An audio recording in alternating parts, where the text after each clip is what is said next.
Dimanche 12 avril, jour de gloire, vous êtes sur RTI 1. Bonjour et bienvenue dans votre journal. Crions victoire, Jésus-Christ, le libérateur de l'univers, est ressuscité. Nous sommes dimanche et c'est la fête de Pâques, la fête la plus importante du christianisme. Mais d'ordinaire joyeuse, cette année, la célébration de la fête de Pâques se résume au confinement. Point de rassemblement ce jour, aux grandes dames des fidèles chrétiens. En ce jour de Pâques, que Dieu nous fasse miséricorde et qu'il éloigne de nous le nouveau coronavirus, Covid-19, qui continue de faire tant de victimes sur la planète. La lutte est engagée à tous les niveaux. Les formations sanitaires à base communautaire se préparent elles aussi. Elles ont mis en place des dispositifs. Vous allez le voir. Pour éviter une quelconque pénurie en Côte d'Ivoire, des efforts sont faits chaque jour par le gouvernement et par les commerçants. Le principal importateur de riz du pays vient d'ailleurs de recevoir 2 cargaisons importantes destinées au marché ivoirien. On en parle dans une quinzaine de minutes environ. Depuis le 16 mars dernier, l'État a décidé de la fermeture des établissements scolaires sur toute l'étendue du territoire ivoirien. C'est une des conséquences du coronavirus. Et cette pandémie ne fait que trop durer. Les jours passent et l'année scolaire tire à sa fin. Comment alors assurer la continuité de l'école dans ce contexte de crise sanitaire? Après réflexion, le ministère de l'Éducation nationale, de l'enseignement technique et de la formation professionnelle organise des cours à distance, des cours dont bénéficient gratuitement les élèves de Côte d'Ivoire à travers la radio, la télévision et Internet. C'est l'école à la maison. Comment se porte le programme? Est-il obligatoire? Y a-t-il des insuffisances? Et quelles sont les perspectives? Voilà autant de préoccupations, des questions que vous vous posez et que nous allons poser pour vous au directeur de la pédagogie et de la formation continue, M. Silué Nanzouan Patrice. Et bonjour, monsieur le directeur. Bonjour, M. Nzadjabi. Merci d'avoir accepté notre invitation. Merci beaucoup. Je vous retrouve dans 30 minutes. Merci bien. Le Christ sera toujours vainqueur de la mort, toutes sortes de morts, même celles causées par le coronavirus.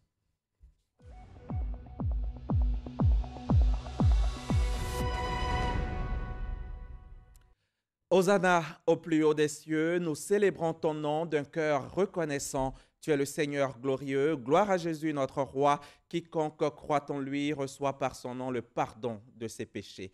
Le dimanche de Pâques rassemble traditionnellement les fidèles, mais avec le coronavirus qui dicte sa loi à la planète entière, l'ambiance est tout autre. Les églises restent vides, mais pas nos cœurs. Eux sont remplis de foi en ce jour très saint.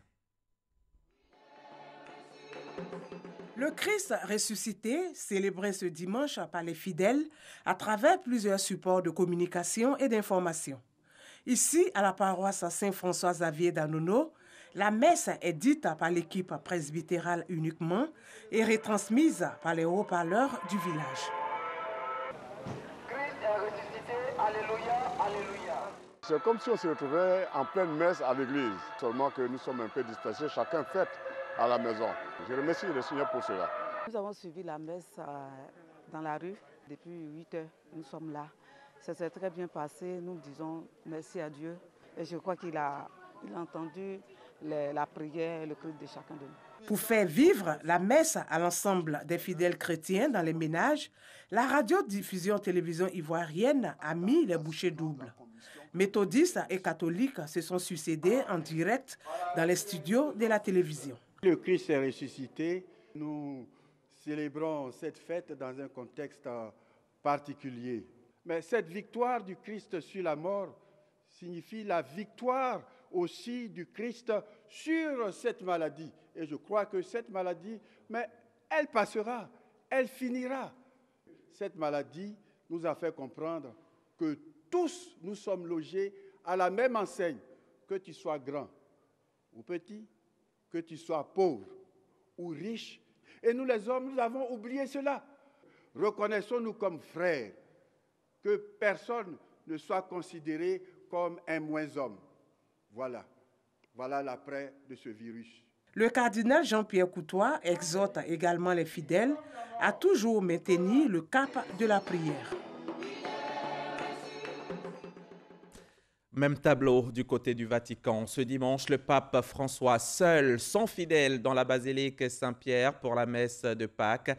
Pas de bénédiction urbi et orbi au balcon comme le veut la tradition. Ce dimanche de Pâques, confiné pour pandémie de coronavirus, restera une première dans l'histoire de l'Église.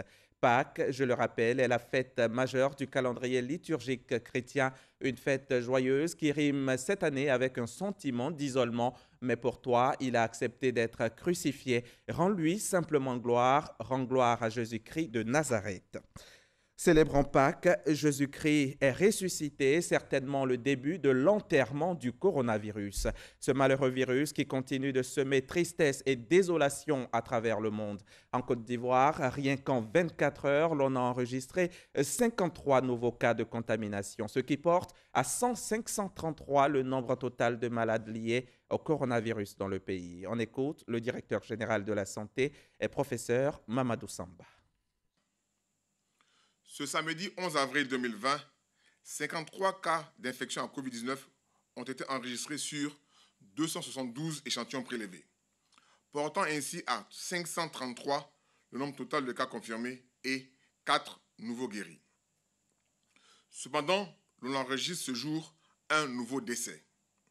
Il s'agit d'un sujet de 36 ans, arrivé hier au service des maladies infectieuses et tropicales en provenance d'une clinique de Yopougon, dans un tableau de pneumopathie avec un œdème aigu pulmonaire. La Côte d'Ivoire compte donc à ce jour 533 cas confirmés et 4 décès. Le ministère de la Santé et de l'Hygiène publique présente à la famille du défunt ses sincères condoléances. Le ministère de la Santé et de l'Hygiène publique rappelle à la population que le Covid-19 est une maladie grave, à contamination rapide et mortelle. C'est pourquoi nous insistons sur le respect des mesures barrières qui sont à ce jour les meilleurs moyens pour lutter efficacement contre la propagation du virus. Aussi, il est important de réduire les déplacements non essentiels. Toutefois, le port du masque s'avère utile car il vous permet de protéger contre le virus lors de vos sorties. Par ailleurs, devant l'apparition de signes tels que la toux, la fièvre et les difficultés respiratoires, vous êtes prié de contacter de toute urgence les numéros gratuits suivants: le 101, le 119, le 125 et le 143.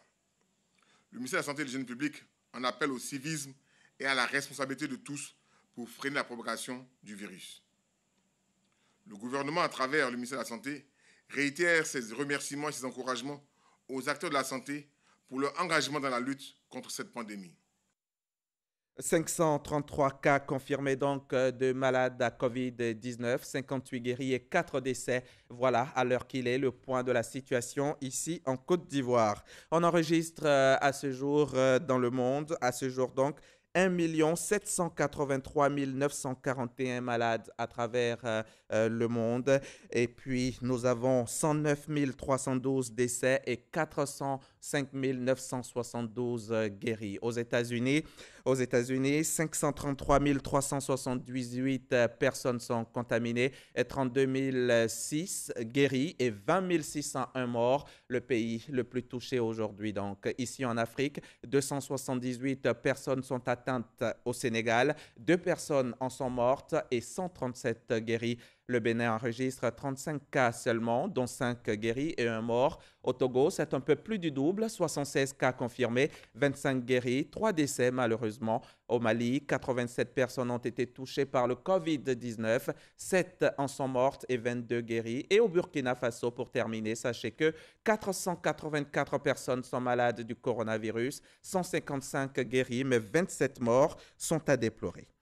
Allons maintenant au ministère de la Sécurité pour le point de presse quotidien du gouvernement. Hier samedi, c'est Tchagba Laurent qui était en premier face à la presse. Le ministre de l'Hydraulique a défini les dispositions mises en œuvre pour soutenir les populations en cette période difficile. Puis, à sa suite, les points sécuritaires et sanitaires ont été dressés. C'est ce que nous dit Alexis Ouedraogo. Pour ce point d'information du gouvernement, le ministre de l'Hydraulique est au pupitre. Laurent Tchagba explique les mesures prises pour soulager les populations en cette période de crise sanitaire, notamment le report des dates de paiement des factures d'eau de 3 mois. Les factures qui devaient être payées en avril 2020 sont reportées au 31 juillet 2020. Et Celles qui devaient être payées au plus tard le 6 mai sont reportées au 31 août. Plus question donc de coupure d'eau pour impayés ou autre retrait de compteurs sur cette période. Mieux, la prise en charge effective des factures des couches défavorisées, un peu plus de 316 000 ménages, soit 2 millions de personnes pour une facture de 900 millions de francs CFA. Tous les ménages inscrits dans la tranche sociale qui avaient déjà réglé leur facture d'eau avant l'annonce de cette mesure par le Premier ministre vont bénéficier d'un avoir sur consommation, c'est-à-dire que leurs prochaines factures vont être établies avec déduction de ce montant qu'ils avaient prépayé. Cela concerne uniquement les ménages dont la consommation est comprise entre 1 m3 et 18 m3. Et pour faire face à la demande pressante, la nouvelle usine de Saint-Viateur a été mise en service pour renforcer la couverture en eau de la zone de Saint-Viateur, Djibi et Dabata. Le ministre interpelle surtout les travailleurs de BTP. Cette opportunité nous permet de faire un appel aux entreprises de BTP qui travaillent sur les chantiers et de leur demander de faire attention aux canalisations, car une canalisation cassée, une canalisation brisée sert le manque d'eau dans les ménages. Le ministre réaffirme son engagement à apporter de l'eau aux populations. Il faut de l'eau pour laver les mains. Le ministère de l'Hydraulique, sur instruction du gouvernement, fera en sorte que l'eau soit disponible dans tous les ménages. Laurent Tchagba insiste sur le respect des mesures barrières, un appel soutenu par le ministère de la Santé qui tire la sonnette d'alarme un mois après l'annonce du premier cas de Covid-19 dans le pays. Malgré la sensibilisation soutenue et la communication aux populations des mesures de prévention et de protection recommandées par le gouvernement, on note une progression rapide de la maladie dans notre pays, contrairement à d'autres pays en Afrique affectés par la pandémie à la même période, voire avant. Nous sommes bien dans une phase d'ascension, une phase critique de la pandémie, comme annoncé par les experts. Donc la vigilance et le respect des mesures barrières doivent s'accentuer. Le Grand Abidjan constitue toujours l'épicentre de la pandémie dans notre pays et le reste du pays est à risque. Nous avons la responsabilité de protéger le reste du pays afin que des foyers importants ne s'y développent pas par nos mauvais comportements ou notre incivisme. À sa suite, le porte-parole de la police invite les populations à la retenue en cette période pascale. Au nom du ministre de la Sécurité et de la Protection civile, je voudrais inviter l'ensemble de nos compatriotes à la retenue. La fête de cette année, ce n'est pas la fête de l'année passée. Et si nous observons du recul par rapport à cela, cette maladie va sortir de chez nous et on aura une plus belle fête en 2021. À ce jour, ce sont plus de 2875 demandes d'autorisation de sortie d'Abidjan qui ont été émises.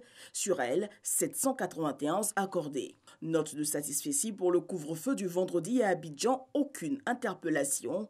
L'intérieur du pays enregistre par contre une vingtaine d'interpellés. Et dans le cadre de cette lutte contre la maladie à coronavirus, les formations sanitaires à base communautaire se préparent au mieux. Comme barrière à la pandémie, ces centres de santé ont mis en place des dispositifs. Voyons quels sont ces dispositifs et comment le personnel de santé s'organise dans cette lutte. C'est un reportage de Christ, Ephraim Diomandé et Abou Sanogo. Lavage obligatoire des mains avec du savon ou du gel hydroalcoolique. Prise de température sous l'œil vigilant des agents de sécurité. Nous sommes à la formation sanitaire à base communautaire de Ouassakara dans la commune de Yopougon. Dans cet établissement de santé, c'est l'alerte maximale. Personnel de santé s'active grâce à un dispositif mis en place. Ceux qui ont une température élevée sont orientés à part parce qu'ils font partie de l'un des signes, qui est la température élevée. Pour qu'il y ait d'autres précautions supplémentaires soient prises pour leur cas. Quiconque ne se soumet pas au lavage, nous l'invitons à quitter l'établissement. Si c'est une femme qui vient accoucher, elle, on l'autorise uniquement qu'une seule accompagnatrice, pas plusieurs. Les praticiens consultent avec des cache-nez obligatoires, des gants à usage unique pour chaque malade. Le praticien est devant sa table le malade est au fond de la salle et il communique au plus d'1 mètre. Ensuite, nous avons augmenté le nombre d'agents d'hygiène, exceptionnellement, pour qu'à chaque instant, des nettoyages soient faits au lieu où les malades étaient assis. Oui, au-delà de cela, au laboratoire, nous avons fait telle sorte qu'il n'y ait pas trop de techniciens présents. Les services qui ne sont pas beaucoup essentiels, l'administration, s'ils sont 4, nous avons demandé 2. Comme ce centre de santé, plusieurs autres établissements sanitaires ne veulent pas être supprimés en cas de présence d'une personne atteinte du coronavirus Covid-19. Plus de récréation, médecins, infirmiers, aides-soignants, tous sont motivés. Depuis les premières heures, nous sommes au front. Depuis près de 2 semaines, nous avons commencé à réduire le nombre de femmes que nous recevons en consultation prénatale. Nous leur conseillons de porter des cache-nez quand elles viennent pour les consultations. À quelques kilomètres de là, toujours dans la commune de Yopougon, nous arrivons à la formation sanitaire de Port-Boué 2. Le constat est le même. S'il soupçonne un cas, on a un coin il faut isoler rapidement. Tel que le samedi, ça s'est passé. On a appelé la direction départementale qui est venue rapidement voir le malade, lui poser des questions. Et ils ont prélevé le malade et ils sont partis. À côté de cela, les établissements sanitaires à base communautaire disposent de lits et d'une salle d'isolement. À cela s'ajoute la disponibilité du personnel. Belle initiative. Nous demandons qu'il y ait une équipe de rotation pour voir l'utilisation fréquente de nos intrants pour les renouveler automatiquement. Dans le district d'Abidjan, ce sont 37 établissements sanitaires à base communautaire engagés à contribuer à aider le gouvernement ivoirien dans la lutte contre le Covid-19. Et malgré ce coronavirus, il faut bien continuer de se nourrir. Si la maladie a pu entrer en Côte d'Ivoire, il n'y a pas cependant de place pour la disette. Le gouvernement rassure sans cesse, il n'y aura pas de pénurie en Côte d'Ivoire. Le principal importateur de riz du pays vient d'ailleurs de recevoir 2 cargaisons, 2 importantes cargaisons destinées au marché ivoirien. Cheikh Koné Aboubakar. Depuis le 6 avril dernier, la Côte d'Ivoire a renforcé son stock de sécurité en matière de riz, avec l'arrivée de 2 importantes cargaisons en provenance de la Thaïlande, estimées à 44 000 tonnes de riz parfumé. Le stock de sécurité déjà existant évalué à 5 mois bénéficie ainsi d'un stock additionnel de 4 mois supplémentaires, toute chose qui écarterait l'éventualité d'une pénurie par avant décembre prochain. Dans la situation de crise que nous connaissons, nous avons voulu nous inscrire dans une démarche qui se veut rassurante et montrer à la population la disponibilité de stocks de riz qui se trouvent dans nos magasins. En effet, les stocks disponibles nous permettent de livrer nos différents clients. Une nouvelle rassurante, surtout qu'il est constaté depuis quelques jours un ralentissement des exportations du riz dans les pays producteurs, comme l'Inde et le Vietnam, en raison du confinement face au coronavirus dans ces pays. Le Vietnam, 3e fournisseur mondial de riz, a décidé de limiter ses exportations il y a une semaine pour préserver ses stocks. Pour l'Inde, qui est premier exportateur au monde, même si cette option n'est pas encore évoquée, il faut relever une désorganisation de la logistique qui met à mal les exportations. Même combat au niveau des acteurs de la chaîne de la charcuterie. Les syndicats de bouchers de Côte d'Ivoire mènent des séances de sensibilisation dans les différentes communes d'Abidjan. Nos équipes ont choisi l'abattoir de Port-Boué. Elles y ont fait un tour pour voir par elles-mêmes comment est menée cette campagne contre la pandémie. Le récit de Walter Amadou Ouattara. Abattoir de Port-Boué. Pour y accéder, il faut d'abord se conformer à la règle de lavage des mains. Le syndicat national libre de bouchers charcutiers de Côte d'Ivoire tient à l'application de cette indication et des autres mesures édictées par le gouvernement. Nous sommes sur le terrain en train de sensibiliser les gens. La répétition étant une pédagogie, les responsables des syndicats de bouchers multiplient les séances de sensibilisation afin d'amener l'ensemble des acteurs de la chaîne à davantage de prise de conscience face au Covid-19. Face à la pandémie qui frappe le monde entier, il est important que les bouchers de Côte d'Ivoire, l'ensemble des acteurs de la chaîne de la boucherie de Côte d'Ivoire, puissent unir leurs efforts à l'effet de faire barrière au Covid-19. Le lavage régulier des mains, et pour que les clients comprennent également que la distance de 1 mètre entre eux et puis les bouchers y va de leur santé. La direction de l'abattoir, quant à elle, assure de la disponibilité de la viande en quantité et en qualité. La qualité de la viande à la sortie de l'abattoir, il n'y a pas de problème. Les inspections n'ont pas changé. Les animaux qui arrivent sur pied sont inspectés. La chaîne marche sans problème. Les dispositions sont prises par les responsables du ministère des Ressources animales et halieutiques ainsi que par le district autonome d'Abidjan afin de faire respecter la distanciation sociale à l'abattoir de Port-Boué. SOS Vie chère, la coalition nationale des organisations de consommateurs de Côte d'Ivoire se dit satisfaite de la gestion de la crise sanitaire par le gouvernement. Le président a livré récemment un message d'encouragement et de remerciement aux autorités. C'était au micro de Patricia Omoitia. Suite à la déclaration du plan de soutien économique, social et humanitaire du Premier ministre, ministre du Budget et du Portefeuille de l'État, Amadou Gon Coulibaly, la coalition nationale des organisations de consommateurs de Côte d'Ivoire a réagi favorablement face aux mesures concernant le paiement des factures de l'électricité et de l'eau. Prendre en charge les factures de près de 6 millions de consommateurs, gracieusement les consommateurs démunis. Inciter les propriétaires de logements à faire preuve de souplesse, à discuter avec les locataires. Toujours dans cet élan d'encouragement et de félicitations, Soumaoro Ben Mfali entend renforcer le contrôle des produits de grande consommation. Nous demandons à l'ensemble des consommateurs de respecter scrupuleusement les mesures prises par le gouvernement pour sauver notre vie. C'est pour cela, si les avantages accordés au règlement des factures CIE SODECI, nous tenons à dire au nom des bénéficiaires merci au président de la République et à son gouvernement. En tant que membre de la société civile, la Coalition nationale des organisations de consommateurs veut jouer son rôle sur le terrain afin que les populations et entités commerciales adoptent les gestes barrières. Créée en mars 2020, la Coalition des organisations de consommateurs a pour mission de lutter contre la vie chère et l'amélioration de vie des populations. Louis Abonouan, président du conseil d'administration de l'ONEP et la FESI, Fédération estudiantine et scolaire de Côte d'Ivoire, pense aux étudiants en cette période difficile. Pour leur permettre de supporter le moment de confinement et lutter efficacement contre la pandémie de coronavirus, les étudiants de la Cité de la Riviera 2 ont reçu des vivres et du matériel sanitaire. On en sait plus avec Sidonie Davila. Solidarité en milieu estudiantin, acte 2. Le député de Boaké, Louis Abonouan, perpétue ses actions en milieu universitaire. Ce sont 700 sacs de riz, des produits hydroalcooliques, en plus d'une enveloppe de 200 000 francs CFA qui sont offerts aux étudiants de la Cité de la Riviera 2. C'est tout un programme qui va nous amener à visiter l'ensemble des cités universitaires, donc ici à Abidjan et également à l'intérieur du pays, en fonction donc des autorisations, n'est-ce pas, qu'on pourrait obtenir.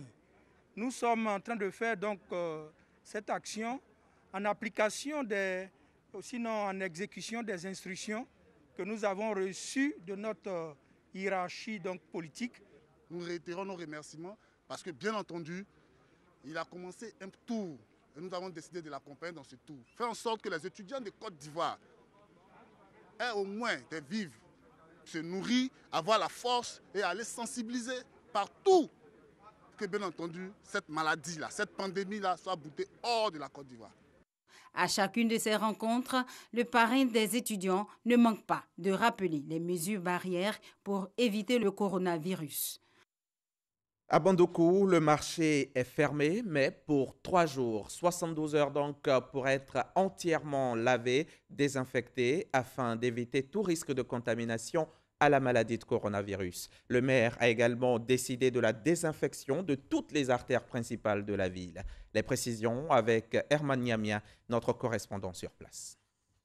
Par ce geste, le maire Iliassou Kone donne le top départ pour l'opération de lavage et de désinfection du grand marché de Bandoukou. Pendant 72 heures, tous les recoins du marché et les artères principales de la ville seront passés au crible. Une volonté du maire pour prémunir sa cité de la maladie à coronavirus. Le gouvernement nous a demandé d'observer les mesures. Donc la mairie de Bandoukou a initié le lavage du marché et la désinfection. Pour cette opération de lavage et de désinfection du grand marché et des artères principales de la ville, le maire a mis à contribution l'équipe des sapeurs-pompiers civils de la région et la SODECI. Le marché va être assaini sur 48 heures. Après le marché, nous allons continuer sur les différentes artères, à l'entrée de Bondoukou jusqu'à la préfecture de Bondoukou. Après, nous allons attaquer l'abattoir, plus les différentes gares routières de la ville de Bondoukou. Le grand marché fermé donc pour 3 jours. Pour faciliter l'approvisionnement des ménages, les vendeuses de vivriers ont été recasées sur la place publique. En tout cas, nous sommes contents pour notre santé et la santé de notre famille. Puisque nous venons au marché, plein de gens, nous rentrons à la maison, nos familles sont là. Nous ne voulons pas aller contaminer nos familles. Ils ont dit d'ici 3 jours. Si 3 jours est fini, on va rentrer. C'est pour nous-mêmes notre propre santé. Cette initiative du maire a eu l'adhésion totale des commerçants. De quoi satisfaire le préfet des régions qui n'a pas manqué de les féliciter pour la discipline avec laquelle ils ont facilité la fermeture du marché. Nous avons remarqué que tous les commerçants, toutes les boutiques ont fermé. Et ça, c'est exemplaire. Avant cette opération de désinfection du marché, le maire a participé dans la nuit aux patrouilles mixtes des forces de défense et de sécurité pendant le couvre-feu. L'objectif est de constater par lui-même le respect effectif du couvre-feu décrété par le chef de l'État et aussi pour soutenir les forces de l'ordre avec à leur tête le préfet de police. Et de Bondoukou, je vous emmène dans le Moronou. Vous allez le voir, dans le Moronou, tout le monde, ou presque, est impliqué dans la lutte contre cette pandémie qui continue sa progression dans le monde. Reportage Kwadio Kwame de la station régionale RTI Boaké. De Mbato à Anoumaba, les autorités administratives et les élus entourent ces localités du Moronou de mesures de prévention afin d'éviter que ces villes soient des foyers de contamination du coronavirus et chaque entité y va de sa stratégie. Pour l'application des mesures barrières à Mbato, aucun habitant n'a accès au marché central sans se laver les mains. Les éléments de la police municipale veillant au cran. Je suis à la rentrée du marché de Mbato pour apprendre comment il faut laver les mains. Il y a une distance de 1 mètre. Les endroits fréquentés sont équipés de kits d'hygiène. Au début, quand on n'avait pas les chiffres à la télé, on avait pensé que c'était une plaisanterie. Mais après, la population de Mbato est consciente de cette maladie. L'équation à résoudre est la gestion des rumeurs. Nous avons déjà tout de suite mis en place le comité départemental de lutte contre les épidémies et autres pandémies. Nous avons décidé de faire une nouvelle campagne de sensibilisation qui a été vraiment soutenue par les cadres qui nous ont fait vraiment des dons pour nous permettre de passer à l'opérationnalisation de la campagne. À Anoumaba, la difficulté majeure est comment contenir les arrivants des zones à risque. Beaucoup d'hommes viennent à nous et c'est pratiquement tous les jours si nous n'avons pas de rumeurs qui concernent celui-là. Et les cérémonies funèbres. J'ai demandé à ce qu'on ne sort pas les corps les vendredis pour faire des veillées. Le nombre d'accompagnateurs soit limité au strict minimum. Anoumaba, sous-préfecture de Mbato, compte 13 villages pour 18 000 habitants. La vigilance est de mise face à une pandémie qui ne faiblit pas. La musique adoucit les mœurs, la musique fait oublier les peines, la musique sensibilise. Les stars de la musique baoulée, à défaut de fêter Pakinou, se mobilisent pour lutter contre le coronavirus. Ils ont sorti des chansons pour l'occasion, des chansons qui éduquent, qui sensibilisent aux bonnes pratiques, mais également qui font danser. Patricia Omoitia. Assassins, malfaiteurs, voleurs, destructeurs. Des paroles directes en langue baoulée, utilisées ici par l'artiste traditionnelle ivoirienne Sidonie la Tigresse pour qualifier le coronavirus. Le single a été mis en ligne le 1er avril 2020 sur les réseaux sociaux. Il y a coronavirus, je pleure. Parce que tu es trop grave. Covid-19, qu'on vit là. Baoulé dit qu'on vit, tu es trop envieux. Tu es envieux. Tu as mangé tout le monde, tu es envieux.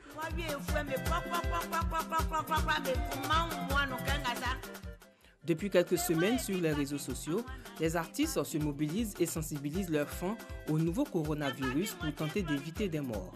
Ici à Yopougon, dans ce studio d'enregistrement, c'est aussi évidemment en chanson que la star de la musique baoulée, Nguès Bonsens, sensibilise dans sa langue locale avec des mots comme « restons à la maison, restons confinés ».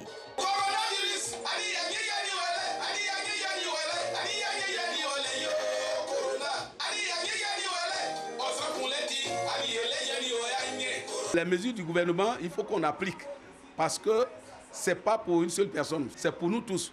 Par le passé, Ebola ou la grippe aviaire avaient déjà favorisé la naissance de HIV. Et le nouveau coronavirus n'échappe pas à la règle. La musique fait partie de l'arsenal de lutte contre le Covid-19. Elle sert surtout à faire passer les messages de sensibilisation. Pour ces stars de la musique traditionnelle baoulé, très sollicitées en période de la fête de Pâques. Il y a Corona, tu vas où pour aller fêter Pâques? Donc moi, c'est pardon, je demande. Et je demande pardon à tout le monde. Ce qu'on dit de faire là, on n'a qu'à faire. C'est pour sensibiliser nos parents que ce virus-là, ce n'est pas de l'amusement, ce n'est pas de la blague. C'est vrai, on a l'habitude d'aller en Pâques, mais ce maudit virus-là ne veut pas que cette année, on bouge. Donc, on n'a qu'à tous rester là où on est. Les dispositions les plus efficaces pour freiner l'épidémie restent encore ce qu'on appelle les gestes barrières. Se laver les mains très régulièrement, tousser ou éternuer dans son coude ou dans un mouchoir, saluer sans se serrer les mains, éviter les embrassades, utiliser des mouchoirs à usage unique et les jeter. Merci Patricia Omoetia. On passe maintenant à l'étape 2 de cette édition, le Dimanche Magazine que vous aimez tant. Si vous êtes prêts, nous aussi. Notre invité nous a rejoint en plateau. Il est le directeur de la pédagogie et de la formation continue au ministère de l'Éducation nationale. Et nous allons parler aujourd'hui des cours à distance. Monsieur Silué, on va d'abord suivre ce reportage de Sephora Zegui. Mon école à la maison. Un concept que le ministère de l'Éducation nationale, de l'enseignement technique et de la formation professionnelle a lancé le 6 avril dernier. Des initiatives pour permettre aux élèves d'apprendre et de réviser pendant cette période. Les cours sont disponibles pour les élèves en classe d'examen depuis cette date sur des plateformes internet telles que www.école-ci.online. www.maformationenligne.cpntic.ci et www.eductv.ci. Ils sont également disponibles du lundi au vendredi sur les antennes de RTI 1, RTI 2, Radio Côte d'Ivoire et Fréquence 2. Quant aux classes intermédiaires, les responsables du système éducatif sont en pleine réflexion pour trouver des solutions idoines. Pour épauler le ministère de l'Éducation nationale, de l'enseignement technique et de la formation professionnelle, des initiatives privées ont vu le jour. Il s'agit entre autres de Edu, une plateforme SMS à partir de laquelle les élèves en classe de CM1 à la 3e peuvent recevoir des cours pour faciliter leur révision. Et prenezlesfeuilles.com, une interface web accessible aux élèves des classes de 3e à la terminale. Le groupe d'artistes Zouglou Magic System a lui aussi mis en place une plateforme web pour permettre aux élèves du CP1 à la terminale de réviser leurs cours. Il leur suffira de se rendre sur la page Facebook du groupe ou sur le site officiel de la Fondation Magic System pour y accéder. Monsieur le directeur, pourquoi ce programme? Pourquoi des cours du programme Mon école à la maison? Merci, M. Hamza. Juste que vous me permettiez de dire merci à M. le ministre de la Communication et des Médias et au DG de la RTI qui nous permettent aujourd'hui d'être sur ce plateau, d'expliquer à la population ivoirienne, aux élèves, aux parents d'élèves et à la communauté éducative pourquoi nous avons pris l'initiative de faire ces cours. D'accord, allez-y. Merci. Madame la ministre de l'Éducation nationale a fait une réunion le 17 mars, juste après la fermeture des classes, et a annoncé que si les classes sont fermées, eh bien, les cahiers et les livres doivent rester ouverts. Elle a donc pris l'initiative de mettre en place une stratégie qui va permettre de continuer les apprentissages à la maison. Parlez-nous de cette stratégie-là. Elle se décline en deux grands volets. Le premier volet, c'est d'abord la mobilisation des ressources humaines pour produire les cours. Toute la chaîne de responsabilités pédagogiques, depuis l'enseignant, le conseiller pédagogique, l'inspecteur pédagogique, l'inspecteur général et le cabinet, tout le monde s'est mis ensemble pour produire les unités d'apprentissage, ce qu'on appelle les leçons, les cours. Et ça, c'est la première partie. Après ça, on a mis en place deux plateformes. Pour l'enseignement général, on a la plateforme dont a parlé tout à l'heure Sephora Zegui. En termes de dispositifs techniques. Voilà. En termes de technique, c'est un endroit, pour que tout le monde comprenne, où on va déposer, grâce au numérique, les cours. Ces cours sont des cours qui comprennent en général un résumé et des exercices. Et après, quand on a déposé là-bas, les enfants peuvent y accéder par la voie du net, par Internet. Ça, c'est la première voie. Mais nous avons pensé que ça ne suffirait pas, puisque tout le monde n'a pas le net. Alors, on a eu recours donc à la télévision, qui nous a offert vraiment... Notamment la RTI. La RTI, oui. Voilà, dans ses composantes, la radio et la télévision. Bien sûr. Qui nous ont offert donc leurs chaînes. Et sur ces chaînes, on diffuse ce qu'on nous appelons les capsules. En fait, il faut simplifier le discours. Une capsule, c'est quoi?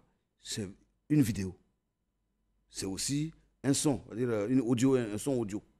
Nous les mettons les sons à la radio et les vidéos à la télévision. Et juste depuis le jeudi dernier, nous sommes en partenariat avec donc, la RTI pour travailler sur cela. Mais bien plus, les radios sont accompagnées par ce qu'on appelle maintenant les radios rurales, les radios de proximité. Oui. Grâce à notre partenaire que je n'ai pas encore cité, UNICEF, qui représente le groupe des partenaires locaux de l'éducation. Nous avons la relation entre les radios nationales et les radios locales. Sans oublier que des chaînes commerciales ont accepté de vous accompagner gratuitement. Affirmatif. Tout à fait. Est-ce qu'il faut s'inscrire quelque part? Est-ce que ces cours-là, c'est obligatoire? Bon, obligatoire, oui, puisque l'école est obligatoire. Mais nous souhaitons que ce soit plutôt les parents qui voient bien que leurs élèves qui sont à la maison, ils auraient dû faire quoi? Leur demander de réviser déjà les deux trimestres qu'on a déjà réalisés. C'est ce qu'on appelle les révisions. Mais nous souhaitons maintenant que ce que nous mettons en place permette d'accompagner les élèves dans les nouveaux apprentissages. Donc les leçons que nous embarquons actuellement sont les leçons qui restent à courir jusqu'en juin. Vous voyez donc, et j'ai oublié de citer tout à l'heure le Web TV du ministère, oui, et la page Facebook du ministère également, qui est Mon école à la maison. D'accord. Et comment les cours, les supports pédagogiques sont élaborés? Mais tout à l'heure, j'ai déjà dit un peu, nous mettons en place des équipes techniques. Les cours viennent de l'intérieur, justement par le net, oui, arrivent à la direction de la pédagogie, à l'inspection générale, où on les regarde. Et après, maintenant, on a un dispositif techno-pédagogique des jeunes qui sont volontaires, qui sont venus nous aider à les transformer dans les normes que nous voulons et à les mettre soit sous forme de capsules grâce à la télévision, soit en audio grâce à la radio, soit en cours qu'on peut trouver sur le net. Et puis, comment ils sont rendus disponibles aux familles? Mais les familles vont juste sur le lien que je vais donner maintenant. C'est lequel? Voilà. Il y a le lien pour l'enseignement général école-du6ci.online et au niveau de la formation professionnelle et l'enseignement technique, c'est plutôt ma formation en ligne.cpntic.ci. Et vous avez certainement des partenaires, vous citiez à l'instant l'UNICEF, oui, pour vous aider à réussir ce projet. Voilà, on a l'UNICEF et tous les partenaires avec. En tout cas, ils sont à nos côtés depuis le début. Voilà. Et nous voulons les saluer à travers votre média. Et ils sont nombreux à penser que ce dispositif n'est pas forcément efficace, que ça n'aidera pas les enfants à acquérir les compétences académiques qui sont attendues. Vous en dites quoi? Oui, nous comprenons une telle réaction parce que c'est nouveau. Quand quelque chose est nouveau, les parents pensent qu'ils ont le meilleur pour leurs enfants. Et donc, ils se disent, mais ce n'est pas la meilleure solution. Nous devons les rassurer. Quand vous regardez l'UVC, l'Université virtuelle de Côte d'Ivoire aujourd'hui, elle a formé en taux de réussite plus d'étudiants que les autres universités. C'est parce que tout simplement, le net permet de mettre beaucoup de ressources à la disposition des enseignants. Les cours que nous faisons sont fabriqués, sont élaborés par des enseignants chevronnés, sont mis dans les normes de l'informatique grâce à des personnes chevronnées. Nous disons aux parents de ne pas s'inquiéter. Ils verront le résultat sous peu. Jusqu'à présent, il est encore possible de rattraper l'année scolaire. Mais si, malheureusement, la situation venait à perdurer, quelle stratégie vous mettriez en œuvre? Vous y avez pensé? Oui, merci beaucoup, M. Hamza. Je voudrais toucher la table pour dire que vraiment, je touche du bois. Nous souhaitons qu'on en sorte très rapidement. Mais en réalité, la ministre a déjà mis un dispositif qui réfléchit à la question. D'accord. Nous allons terminer les cours, c'est sûr, mais nous souhaitons que la réflexion permette de trouver des solutions idoines. Elles vont être trouvées, qu'ils ne s'inquiètent pas non plus. Il y a des fois ici, on a fait 3 mois sans cours. On a fait les examens. Donc, on ne s'inquiète pas. D'accord. Mon école à la maison a pour le moment ciblé les classes d'examen. Oui. Qu'en est-il des autres niveaux? Merci beaucoup. Cette question intéresse toutes les familles. En réalité, on a commencé par les classes d'examen pas une question de priorité. Ils ont des examens cette année. Mais bien sûr, les autres doivent passer en classe supérieure.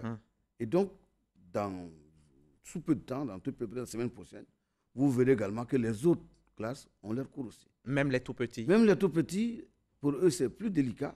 Ils oublient vite, donc il faut les prendre en charge. Et la ministre insiste particulièrement sur le cas des tout petits. Et en ce qui concerne les malentendants, les non-voyants?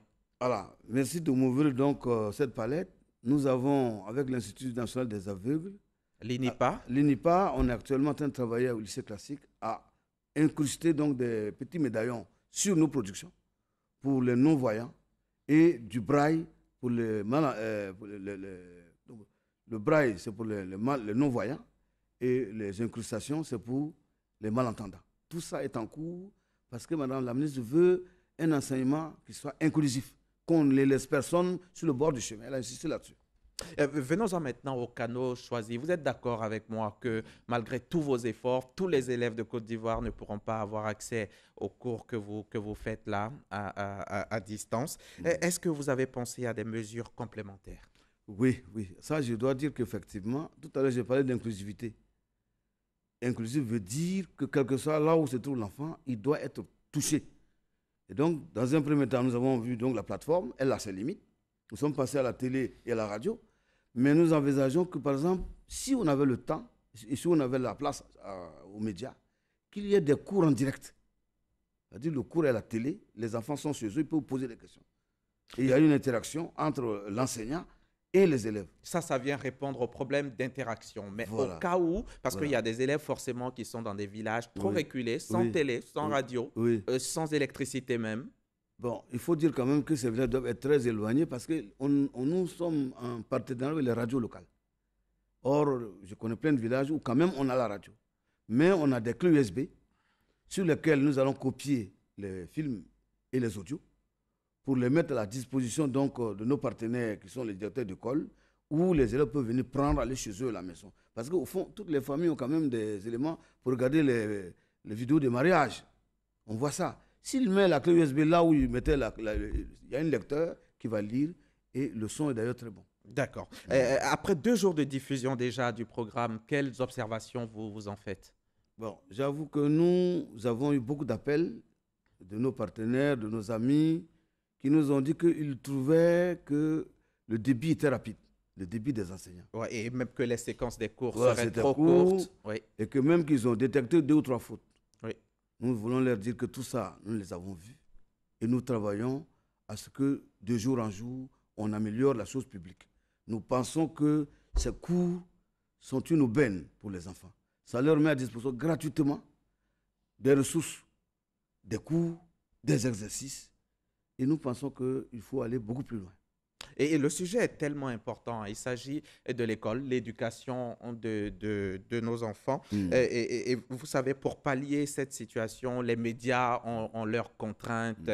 Est-ce que vous ne pensez pas à peut-être créer un médium spécialement, une chaîne dédiée à ces cours pour que tout le monde puisse être dedans? Ça viendrait régler le problème de séquences qui seraient trop courtes et tout ça.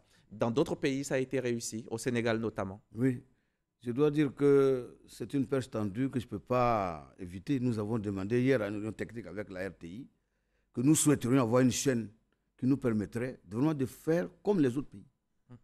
Une chaîne dédiée à l'éducation où nous passerions toutes les cassettes et que nous, en plus de ça, nous irions faire des cours. On fait un emploi du temps. Avec ça, on a les interactions. Généralement, en classe aussi, tous les élèves n'arrivent pas à comprendre tout de suite. Oui. Tout d'un trait, il y a l'interaction dont vous étiez en train de parler tout à l'heure. Vous parliez donc de cours en direct à la télévision. Oui.